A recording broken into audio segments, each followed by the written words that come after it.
নমস্কার, কেমন আছো সবাই? আশা করি সকলে খুব ভালো আছো, সুস্থ আছো আর আমিও ভালো আছি। ঘরকন্যা লাইফের নতুন আরেকটি কুকিং লাঞ্চ ব্লগে তোমাদের সবাইকে স্বাগত।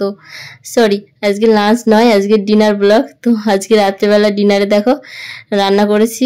তো চলো তোমাদের সঙ্গে যেতে যেতেই কথা বলি। আর কেমন করে রান্নাটা করলাম তোমরা অবশ্যই দেখো প্রথম থেকে শেষ পর্যন্ত, আশা করি ভালো লাগবে। তো আলু সেদ্ধ করে নিয়েছি আর এইদিকে মটর দানা সেদ্ধ করে নিয়েছি। আর এখানে নিয়েছি পেঁয়াজ কুচি, একটুখানি ধনেপাতা ডাঁটি, আর নিয়েছি আদা রসুন, তো আর একটু টমেটো কুচি। তো দেখো রসুন আদা আর লঙ্কাটাকে একটু ছোট ছোট করে কেটে নিয়েছি। আর এখানে যে ধনেপাতার ডাঁটিগুলো দিয়ে দিলাম। তো চাকু দিয়ে কাটছিলাম, ভাবলাম খুবই কচি তো হাত দিয়ে ছিঁড়ে ছিঁড়ে দিই। আর চাকু দিয়ে কাটা খুব বেশি একটা অভ্যাস নেই আমাদের, তো তবুও একটু চেষ্টা করি, মানে ঝটপট হয়ে যায় হাতের কাছে। তো সবসময় তো আর বটি দিয়ে কাটা যায় না। তো দেখো এই যে মশলাটাকে একটুখানি বেটে নিয়েছি হামানদিস্তায়। তো এরকম করে বেটে রান্না করলে কিন্তু খুবই ভালো লাগে খেতে। আর এখানে এই যে কড়াইতে তেল দিয়ে দিয়েছি, একটু বেশি করেই দিলাম কারণ অনেকটা। তো এখানে দেখো একটু জিরে ফোড়ন দিয়েছি আর দিলাম একটু শুকনো লঙ্কা আর দেবো তেজপাতা। তো আর একটুখানি সামান্য একটুখানি মৌরি, তো মৌরিটা দিলে কি হবে, এর সেন্ট খুব সুন্দর আসবে আর খেতেও খুব সুস্বাদু হবে।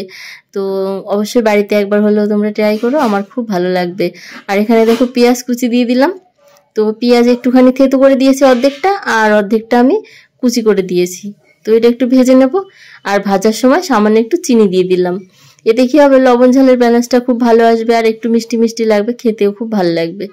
তো একটুখানি নেড়ে চেড়ে নিলাম। এবার দেখো এই যে মশলাটা বেটে রেখেছিলাম হামানদিস্তায়, সেই কুটে রাখা মশলাটা দিয়ে দিলাম। দিয়ে এবার একটুখানি ভালো করে ভেজে নিতে হবে, পেঁয়াজ রসুনের কাঁচা গন্ধটা যতক্ষণ না চলে যাচ্ছে। এবার দিয়ে দিলাম টমেটো। তো আমার অদিতি কি করেছে, আমি মশলা করার সময় আমার অদিতি আমার পাশে দাঁড়িয়েছিল, বলছে মা টমেটোটাকে দাও, আমি একটুখানি থেতো করে দিই। তো আবার হামানদিস্তা একটুখানি থেতো করে দিয়েছে টমেটোটাকে। আর এখানে দিয়ে দিলাম হলুদ, তারপরে একটুখানি জিরে গুঁড়ো আর একটু ধনিয়া গুঁড়ো আর একটু শুকনো লঙ্কার গুঁড়ো, ব্যাস। এই দিয়ে এবার মশলাটাকে ভালো করে কষিয়ে নেব। আর মশলাটা যত ভালো কষানো হবে তত ভালো হবে খেতে। আর যতক্ষণ না মানে তেল ছাড়ছে মশলা থেকে, ততক্ষণ কষতে কষতে দিতে হবে। আস্তে আস্তে জাল দিতে হবে, যাতে জোরে জাল দিলে পুড়ে যাবে। তো আস্তেই জাল দেওয়া ভালো, মিডিয়াম লোতে রেখে। আর দিয়েছিলাম স্বাদ মতো লবণ। আর এখানে সামান্য একটুখানি এই হামানদিস্তা ধুয়ে একটুখানি জল দিয়ে দিলাম, দিয়ে মশলাটা একটু কষিয়ে নেব। আর এখানে দেখো সামান্য একটুখানি এই যে মটর দানা নিয়েছি, নিয়ে একটুখানি হাত দিয়ে ম্যাশ করে নিচ্ছি।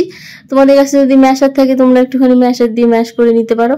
তো একটু হাত দিয়ে ভেঙে ভেঙে দিলাম, তাহলে কি হবে, এর ঝোলটা খুব সুন্দর লাগবে খেতে, টেস্টি হবে আর একটু গাঢ়ও হবে। আর এখানে দিয়ে দিলাম এই যে আলুগুলো, আর এখন এর নতুন আলু খুবই ভালো লাগে খেতে, তো আর খোসাটা ছাড়াইনি। তো এইভাবেই দিয়ে দিয়েছি দেখো ধুয়ে, খুবই ভালো লাগে। এখন তো শীতের সময় এরকম আলু খেতে খুবই ভালো, ছোট ছোট আলু।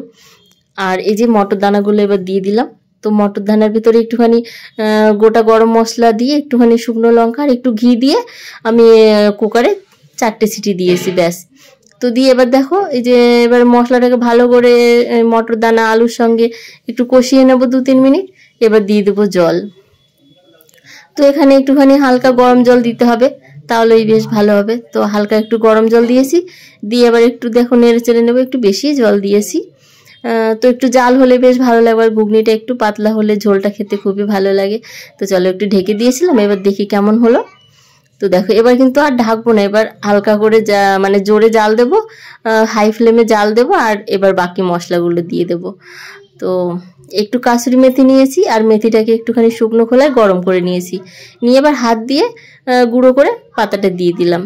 তো কাসুরি মেথি কিন্তু খুবই ভালো লাগে খেতে এরকম, তোমরা অবশ্যই একবার দিয়ে দেখো, তরকারিতে খুবই ভালো লাগবে। আর এই যে এখানে দিয়ে দিলাম ধনিয়া পাতা কুচি। তো ধনিয়া পাতাটাও একটু মানে কুচি করে দিয়েছি। তো তোমরা চাইলে একটু হাত দিয়ে ছিঁড়ে ছিঁড়ে দিতে পারো, কোনো অসুবিধা নেই। আর এই যে দিয়ে দিলাম 1 চামচ মতো ঘি, ব্যাস। এবার দেখো হয়ে গেছে আমার রান্নাটা। আর আমি এখানে কিন্তু শুকনো মশলা সেরকম কিছুই দিলাম না, মানে গরম মশলা এখানে যেহেতু সিদ্ধ করার সময় দিয়েছিলাম, তাই আর গরম মশলা এখানে দিলাম না। খুব বেশি গরম মশলা আবার খাওয়া তো ভালো নয়, সেন্টের জন্য একটুখানি ঠিকই আছে। তো একটুখানি হাতা দিয়ে দেখো নেড়ে চেড়ে একটুখানি আলুগুলোকে গলিয়ে দেবো। আর এখানে দেখো একদম রেডি হয়ে গেছে ঘুগনিটা। তো চলো পরিবেশন করা যাক। আর সবাই রেডি খাওয়ার জন্য বসে গেছে দেখো। আর আমার মেয়ে আজকে খেতে দিচ্ছে, ওর খুবই পছন্দ। ওর পছন্দের কিছু হলে না ও বেশ আনন্দ করে, সবাইকে খেতে দেয়, নিজেও খায়।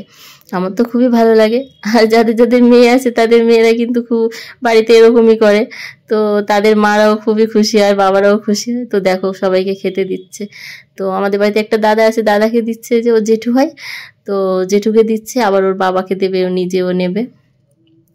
তো চলো, যদি ভালো লাগে অবশ্যই একটা লাইক করে দিও। আর আমার ভিডিও যারা দেখো তাদেরকে অসংখ্য অসংখ্য ধন্যবাদ। আর যারা নতুন আছে অবশ্যই চ্যানেলটা সাবস্ক্রাইব করে আমার পাশে থেকো। আর বেল আইকন প্রেস করে অল অন করে রেখো, যাতে আমার ভিডিও ছাড়লে তোমাদের ফোনে নোটিফিকেশন পৌঁছে যায়। তো দেখো, এই যে এখন আমার রাতেবেলায় ডিনারটা করব রুটি দিয়ে। তো ভেবেছিলাম লুচি করব, তোর বাবা বলছে না থাক, লুচি করতে হবে না, বেশি তেল তেল লাগবে, তেল মশলা অত খাওয়া এক টাইমে ভালো নয়। তাই আর করিনি, রুটিটাই করলাম। আর একটু ছোট ছোট পেঁয়াজ ছিল, তো দেখো পেঁয়াজ দিয়ে এই যে সাজিয়ে নিয়েছি। আর আজকের রাতের ডিনারটা কেমন হলো অবশ্যই কমেন্ট করে জানাবে। আর আমার খুব ভালো লাগে কমেন্ট পড়তে। তো তোমরা যারা আমাকে কমেন্ট করো তাদেরকে অসংখ্য অসংখ্য ধন্যবাদ। তো আজ তবে আসি, দেখা হবে একটা নতুন ব্লগে অন্য কোনো রেসিপিতে তোমাদের সঙ্গে। সবাই খুব ভালো থেকো, সুস্থ থেকো, টাটা।